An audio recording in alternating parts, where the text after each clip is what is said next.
You ask Tiger to solve. This deals with linear equations with one unknown. The final result is k equals 27. Let's solve it step by step. Group all constants on the right side of the equation. Add 16 to both sides.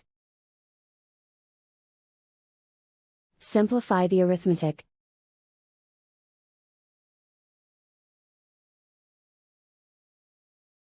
Isolate the k. Divide both sides by 8. Simplify the fraction. Find the greatest common factor of the numerator and denominator. Factor out and cancel the greatest common factor. And so the final result is k equals 27.